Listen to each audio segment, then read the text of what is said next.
Today's 1074 data come here to share lessons I learn. I'm learning how to support your dreams, your goals, allow you to become the person that you want to become.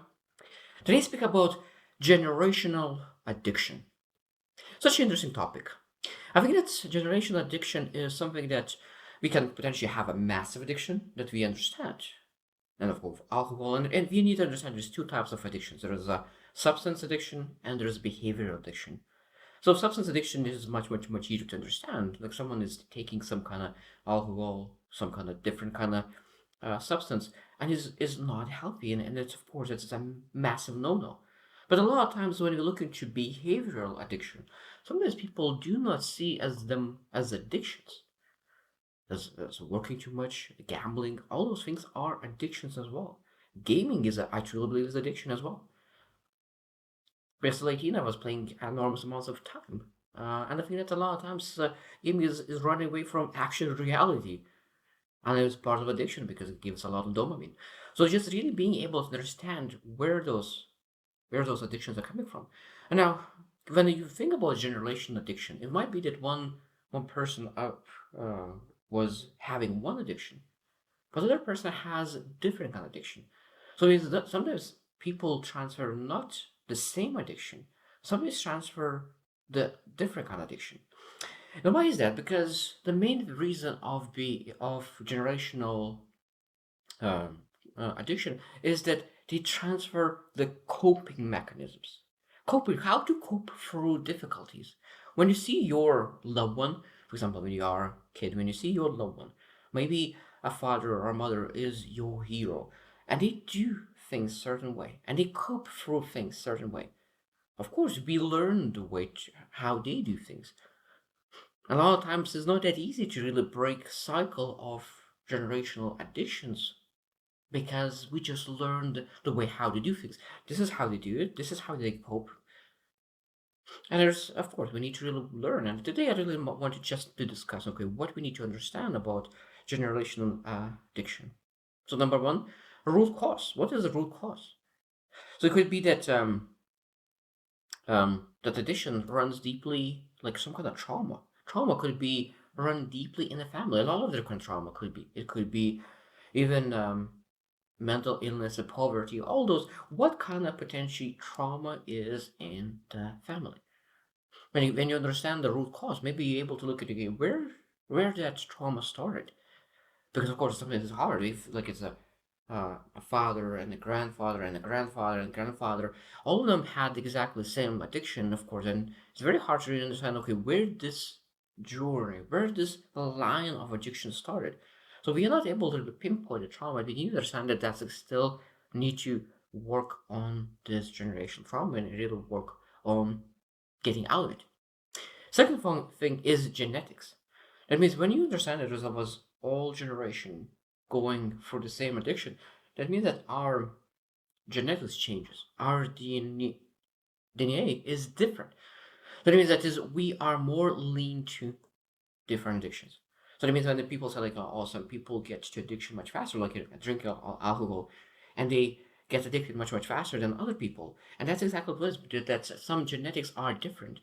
And of course, some people want to drink much more because of that.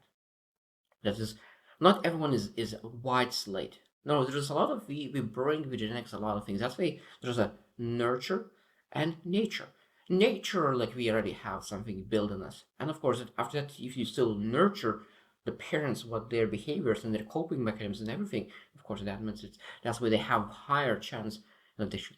But I truly believe that every single family has the one who really breaks the curse of addiction. And that's why I really love Ed Milet, who always speaks about it, that you are able to choose, every single person able to choose the one. You're able to make that excuse that, oh, this is just my family that was raised, this is how I'm supposed to be. Or you can be the bit say, you can say that this, I will be the first person. I will be the one who really breaks this cycle. So next thing that we can really think about it could be cultural normal to really have that kind of addiction or have some kind of behavior or some kind of substance. Because a lot of times we have friends who is doing a very, very similar way. And then again, every single person will react to those things differently. Second thing that we need you to understand that to really be able to fix that is acknowledge your problem. I think that a lot of times people have a problem, but they never see that as a problem. They live in denial. It doesn't matter what kind of problem. It could be addiction or it could be just a problem itself. But if you really want to solve the problem, the number one thing is awareness and acknowledging. If you don't acknowledge, you'll never fix it. We'll go after generation, generation after generation, because someone will need to break the cycle of denial. Second thing that we need to understand that sometimes we need to confront ourselves, confront the family members who really still are doing that bad behavior. Because if you want to really change the generations, might be that you will need to change first yourself, show example, and that means that sometimes it's example shown not top down, but from down top. So it means if a kid is able to show that there's a different way of living, different way of seeing things, because it might be that the parent have never seen any other way of living. It's very hard to really visualize different way, but that's why sometimes kids could go outside, go travel, go move around, start to connect with different kind of people, connect with totally different kind of people who shows different example. And when you're able to learn that different example, they're able to implement different example. Now they're able to go back to the family and say, look, I found this is the way that I love to live my life. And people are able to really be inspired and really learn as well. Number three is healing through therapy or counseling. And I think that every single person needs to have a mentor, a guide, advisor to really go through that. Because one is too small of a number to any kind of problem. And then generational addiction, generational problems are a massive thing. And I truly believe that one is too small a number to achieve greatness. And in this level is really getting out of it. And that means that we maybe need a great friend, maybe need to made amazing coach, mentor, anyone who could really help us to really finalize our thoughts, because sometimes we're not able to really have that clarity by ourselves. So sometimes being able to speak to somebody out loud allows us to really put our thoughts together.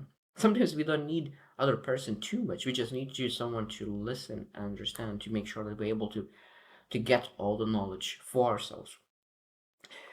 And of course, those therapies are important as well. So it could be that there's like the best thing that I think that therapies sometimes is underrated, but I truly believe that there's a lot of value in them. Number four is building a new support system. And again, this already mentioned that sometimes we're really able to get out of different location and really start to understand. And sometimes we need to take ourselves out of an environment and put ourselves in different environment and new systems and look into what is a. But for example, if we have our parents are role models, maybe it's time to really change the role models in certain types of in certain things in life. Because it might be that our parents are amazing in a lot of different things, but in some areas they are very weak. So where they are weak, we need to get what kind of role models I could find in this area of my life.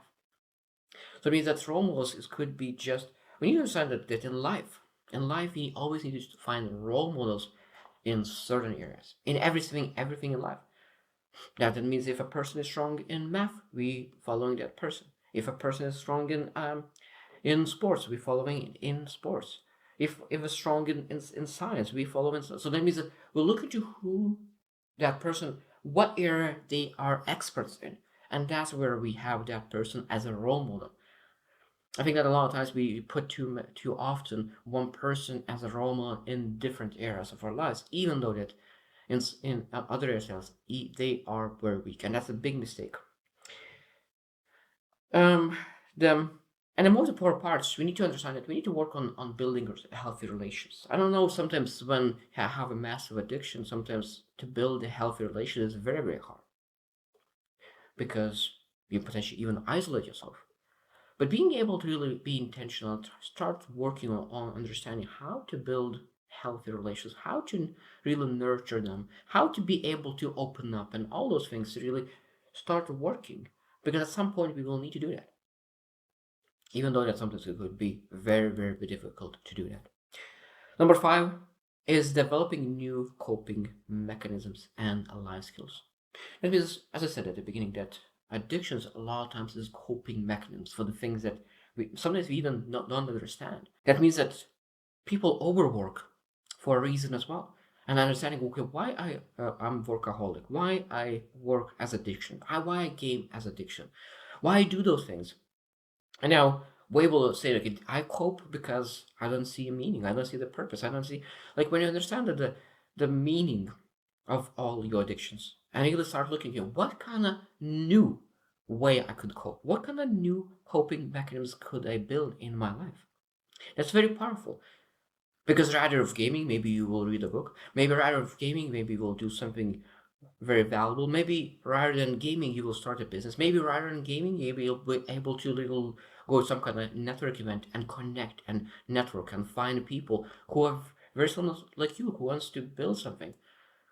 But there's so many different things that we're able, rather than gaming, rather than drinking, be able to go to nature and explore and travel. I don't know, there's so many different things that we're able to look at, okay, what is beneficial for me. And sometimes we're able to really move from very bad thing to less bad thing, and then a less bad thing, and then a less bad thing.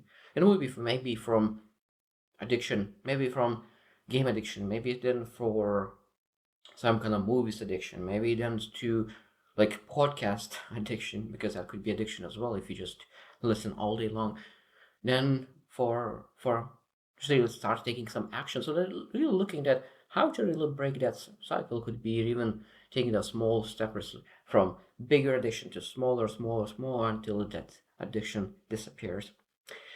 At the same time, I think that we always need to look into those the main understanding things like mindfulness meditation, being able to be present. Because when you're present, of course, all those problems disappear because a lot of times problems are created by the past that you carry or the future anxiety. Being able to develop the emotional intelligence, emotional regulation, being able to be empathetic to yourself. All those things are important. At the same time, self-care and wellness, that being able to really invest in your energy levels, and that means that you exercise, you eat well, nutritious. All those things are supporting because when you feel at your best, it's much, much easier to overcome any kind of addiction. When people, of course, they don't take care of themselves and they feel very, very tired, always exhausted, always fatigued, it's very easy to jump back to addictions. But when you actually take care of yourself and you feel at your best, of course, at that moment, you're able to move out of it much, much easier. At the same time, we need to manage our stress. And all those things will allow us to help with that. Now, number six, and this is again breaking family ties, breaking friend ties. A lot of addictions are coming from the environment, and sometimes breaking those ties not for a whole life, maybe for a year or two until you build your new identity as very, very strong. So it could be because it's important to come back to your family. I think that you might want to change as well. They just don't know how to do that yet. So they don't drag you back down. Sometimes really breaking ties with your friends, with your family, who really influence you towards the bad addiction. Now you're finally able to really work on yourself without any kind of bad behavior examples. And you're looking for those new role models, implementing all the new tactics, new skills, really build those that strong, that's massive foundation. At that moment, you're able to reintroduce yourself to your family, to your friends, who potentially were really influencing you in the wrong direction. And sometimes we just need maybe just build a better boundaries, understanding okay, what is available, what is acceptable, what is not acceptable. And when you have those strong boundaries, of course, it's much, much, much better. And of course, at that moment, you're able to redefine family, how you really communicate. And then sometimes I noted that some people will be breaking that ties, even for life. And that's all fine. If that person will change, if it will not want to change, sometimes it's better to let it go. And that's all fine. Number seven is creating a new narrative and vision for your life. I think that the most important part is always have a vision. Vision is like key. People without vision and purpose perish. And that's what it is. So that means we need to really define what is vision. Because when you have a vision, when you have a strong why, when you have that meaning of life, a purpose, a calling, determination, commitment, all those things, it's much, much easier to quit any kind of addiction. And of course, at the same time, we need to have that vision, but if we need to understand the values behind that as well, the beliefs behind that.